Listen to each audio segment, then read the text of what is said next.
Hello friends, कैसे हैं आप सभी लोग। उम्मीद करता हूँ बहुत अच्छे होंगे। तो आज हम ये जो तीसरी वीडियो है, इसमें एसएससी सीजीएल या अन्य एग्जामों में जो आए हुए एरर के क्वेश्चंस हैं उनको डिस्कस कर रहे हैं। तो देखिए किस तरीके से एरर के क्वेश्चंस को हम जल्दी से जल्दी सॉल्व कर सकते हैं, वो देख सकते हैं इसमें। चलिए देखिए, इसमें जब हम पढ़ेंगे पहला क्वेश्चन, आई डोंट सपोज, तो यहाँ तक मुझे कोई एरर नहीं दिख रही है। Anyone will volunteer, anyone subject है, विल आपकी वर्ब हो गई है, वॉलंटियर ऑब्जेक्ट हो गया। विल दे, देखिए जैसे ही हमने विल दे देखा तो हमें दिखाई दिया यहाँ क्वेश्चन टैग। क्वेश्चन टैग, ठीक है। क्वेश्चन टैग जो उन्होंने बनाया है वो बनाया है विल दे। इसका मतलब ये है कि दे के हिसाब से जो सब्जेक्ट है वो प्लूरल आना चाहिए था, प्लूरल आना चाहिए था। और सब्जेक्ट क्या है? एनीवन। एनीवन जो है वो सिंगुलर सब्जेक्ट होता है, ठीक है। तो अगर ये सब्जेक्ट सिंगुलर है तो हमारा क्वेश्चन टैग भी क्या आना चाहिए? सिंगुलर। अब एनीवन कोई भी हो सकता है, मेल भी हो सकता है या फीमेल भी हो सकती है। क्योंकि हमारी मेल डोमिनेटेड सोसाइटी है इसीलिए हम इसको मेल मान के चलते हैं, और यहाँ इसीलिए इसका आंसर होगा विल ही। ओके, तो आंसर हमारा थर्ड हो जाएगा। चलिए नेक्स्ट क्वेश्चन है, I am looking forward for the day of my wedding, ठीक है। देखिए एक जो प्रपोजिशन होती है वो होती है लुक फॉरवर्ड टू, ठीक है। लुक फॉरवर्ड टू, इसको प्रपोजिशनल फ्रेज बोलते हैं। ये जो फ्रेज है वो सेम इसी कंडीशन में आता है, इसमें कोई भी चेंज नहीं होता। लुक फॉरवर्ड टू, तो इसीलिए यहाँ पर जो क्वेश्चन है दूसरा, I am looking forward for the day of my wedding, तो यहाँ फॉर के जगह पर क्या लगाएंगे? टू लगाएंगे, ठीक है। चलिए अगला क्वेश्चन है, can you cope up with all this work he asked. देखिए अगला क्वेश्चन है कोप अप विद, ये भी एक फ्रेज है, प्रपोजिशनल फ्रेज बोलते हैं इसको, ठीक है। इसमें भी क्या होगा, ये अप नहीं आता, जो हमारा आंसर होता है वो क्या होता है? कोप विद, यानी किसी चीज को एंड्योर करना या सहना इसको बोलते हैं। Can you cope with all this work, क्या आप इस सारे काम को कर सकते हैं या सह सकते हैं, तो वो आएगा। तो कोप अप विद नहीं आता, क्या आता है? कोप विद आता है। ओके, चलिए अगला क्वेश्चन है, he served as president of the Lions Club since 15 years, ठीक है। ये अगला क्वेश्चन है। देखिए मैंने एक पिछली वीडियो में एक क्वेश्चन आया था, उसमें भी मैंने डिस्कस किया था कि सिंस और फॉर, ठीक है। सिंस जो आता है वो पॉइंट ऑफ टाइम के लिए आता है, ऑफ टाइम, जैसे मंडे पॉइंट ऑफ टाइम है, या 20 जनवरी, या आज की डेट 22 जनवरी, ये क्या है? ये सब पॉइंट ऑफ टाइम है। लेकिन फॉर जो आएगा वो आएगा ड्यूरेशन ऑफ टाइम के लिए, जैसे 2 ईयर्स, 5 ईयर्स, ठीक है, या 15 डेज, तो इनके लिए क्या आएगा? फॉर आएगा। यहाँ क्वेश्चन दिया गया है कि he served as president of the Lions Club since 15 years, तो जैसे 5 ईयर्स है ऐसे 15 ईयर्स हो सकता है, ठीक है। तो 15 ईयर्स जो है वो ड्यूरेशन ऑफ टाइम है, तो इसीलिए यहाँ सिंस को हटा के हम क्या लगाएंगे? फॉर लगाएंगे, ठीक है। चलिए नेक्स्ट क्वेश्चन क्या है, यहाँ लगाएंगे फॉर, ठीक है। नेक्स्ट क्वेश्चन क्या है, that was the most unique opportunity he got in his life, ठीक है। देखिए यूनिक का मतलब क्या होता है? यूनिक का मतलब होता है बिल्कुल अपने जैसा जो है वो एक ही है। क्या है? केवल एक। पूरे ब्रह्मांड में वो चीज केवल कैसी है? एक है। अब जैसे हर किसी में एक क्वालिटी होती है जो कि यूनिक होती है, बहुत सौ में नहीं होती लेकिन मोस्टली लोगों में होती है, तो वो किसी और के पास नहीं होती, वो सिर्फ आपके पास होती है। जब वो क्वालिटी केवल आप ही के पास है, किसी और के पास है ही नहीं, तो फिर आप उस क्वालिटी का किसी और से कंपेयर नहीं कर सकते। क्या नहीं कर सकते? कंपैरिजन, क्योंकि वो ऑलरेडी आपके पास है और किसी और के पास है ही नहीं। तो जब किसी और के पास है नहीं तो कंपैरिजन हो नहीं सकता, और अगर कंपैरिजन नहीं हो सकता तो यहाँ कंपैरेटिव या सुपरलेटिव डिग्री नहीं आ सकती। क्यों नहीं आ सकती? क्योंकि कंपैरिजन नहीं हो सकता, इसीलिए यहाँ ना कंपैरेटिव डिग्री आ सकती है ना ही सुपरलेटिव डिग्री आ सकती है। तो फिर यहाँ मोस्ट क्या कर रहा है?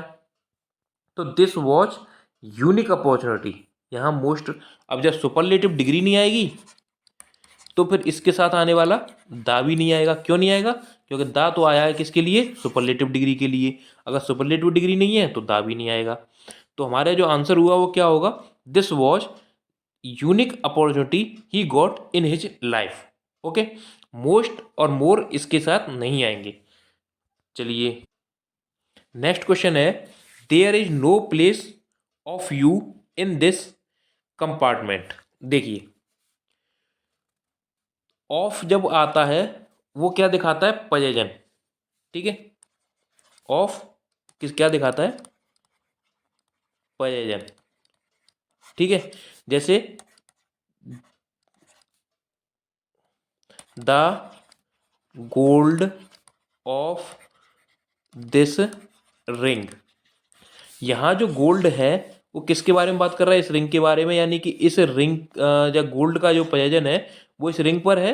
तो यहाँ क्या लगाएंगे? ऑफ लगाएंगे, या इसका जो हिंदी मतलब निकलता है वो क्या निकलता है? का। ठीक है, क्या निकलता है? का, यानी इस अंगूठी का सोना, इस तरीके से। अब यहाँ जो मतलब निकल रहा है हमारा, जो निकलना चाहिए कि इस रूम में कोई जगह नहीं है किसके लिए? आप के लिए। ठीक है, अगर के लिए आ रहा है तो के लिए अंग्रेजी आती है फॉर।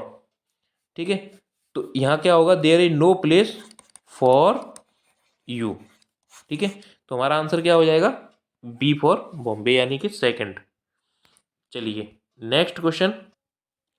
तो देखिए अगला क्वेश्चन है, I told him that I availed the opportunity. ठीक है, देखिए कुछ वर्ब ऐसी होती हैं जैसे एंजॉय,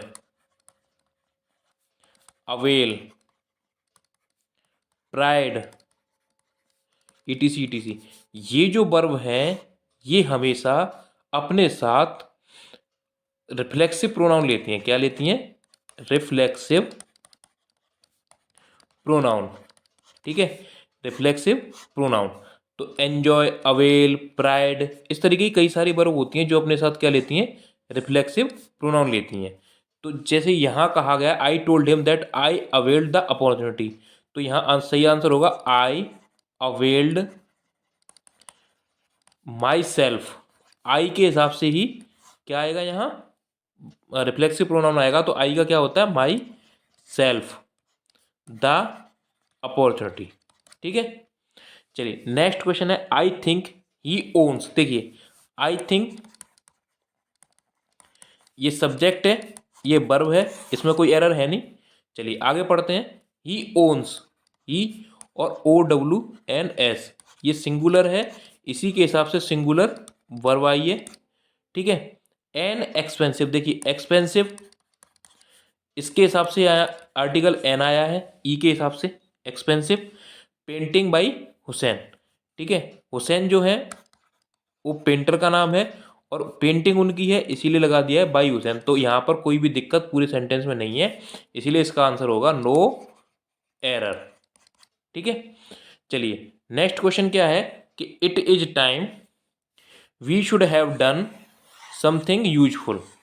ठीक है, देखिए तो जो रूल होता है वो ये होता है, देखिए it is time, it is time या राइट टाइम, राइट टाइम, इस तरीके से आपका एक फ्रेज बन के आएगा। या तो इट इज टाइम आएगा या आएगा इट इज राइट टाइम। ठीक है, इनके बाद हमेशा और हमेशा वर्ब की सेकंड फॉर्म आती है। क्या आती है? या हम कह सकते हैं कि पास्ट इंडेफिनिट टेंस ही आता है। कौन सा आता है? Past indefinite tense. किनके बाद? It is time, it is high time, it is right time. इसमें हाई टाइम भी लिख लीजिएगा, हाई टाइम भी आता है। ठीक है, it is time, it is high time, it is right time. इसके बाद हमेशा और हमेशा क्या आएगा, वर्ब की सेकंड फॉर्म आती है। तो इट इज टाइम, अब क्वेश्चन है it is time we should have done something useful. तो देखिए वी शुड हैव ना आके क्या आएगा, it is time we did something useful. ठीक है, क्या आएगा, वी डिड, क्या सेकंड फॉर्म, वर्ब की सेकंड फॉर्म। ठीक है, चलिए देखिए अगला क्वेश्चन है, he will tell you about it when he will come back. देखिए व्हेन जो है वो अपने साथ या तो V2 लेता है या V1 लेता है। ठीक है, इसमें एक रूल और फॉलो कर सकते हैं हम कि कोई भी यहाँ एक कनेक्टर लगा होगा, उससे पहले अगर पास्ट फ्यूचर आ गया है तो उसके बाद फ्यूचर नहीं आएगा। यानी कि दो कंडीशन सेम टेंस में नहीं हो सकती। ठीक है, दूसरा हम इस तरीके से भी याद रख सकते हैं कि व्हेन जो है वो हमेशा या तो V2 लेता है या V1 लेता है, डिसाइड करता है इसके आगे क्या है। देखिए फ्यूचर है, अगर क्या है फ्यूचर, तो फिर एक कनेक्टर लगेगा, कनेक्टर के बाद हमेशा प्रेजेंट इंडेफिनिट टेंस आता है। ठीक है, तो यहाँ क्या लिखा हुआ है, he will tell you about it when he will come back. तो व्हेन लगा हुआ है, व्हेन से पहले फ्यूचर आया हुआ है, तो यहाँ क्या आएगा, प्रेजेंट आएगा, यानी कि कम्स बैक। ठीक है, चलिए अगला क्वेश्चन है, a large sign near the entrance warns the visitors to beware about bears. ठीक है, तो देखिए अ लार्ज साइन, यहाँ तक कोई दिक्कत है नहीं, नियर द एंट्रेंस यहाँ भी कोई दिक्कत नहीं है, वॉर्न्स क्योंकि लार्ज साइन है तो सिंगुलर है, वॉर्न्स ही आएगा, कोई दिक्कत नहीं है। किसको वॉर्न्स करता है, विजिटर्स को, तो यहाँ भी मुझे लगता है कोई दिक्कत नहीं है। टू किस काम के लिए, अब टू बता रहा है किस काम के लिए वॉर्न कर रहा है, बिवेयर अबाउट द बियर्स। तो आपने कई गेट्स पे लिखा होगा, लिखा देखा होगा, बिवेयर ऑफ डॉग्स, क्या लिखा देखा होगा, बिवेयर ऑफ डॉग्स, कुत्तों से सावधान रहे। तो यहाँ क्या आता है, ऑफ, लेकिन यहाँ क्या आया है, अबाउट, तो अबाउट को हटा देंगे, हमारा आंसर क्या हो जाएगा, बिवेयर ऑफ, यहाँ आंसर हो जाएगा थर्ड।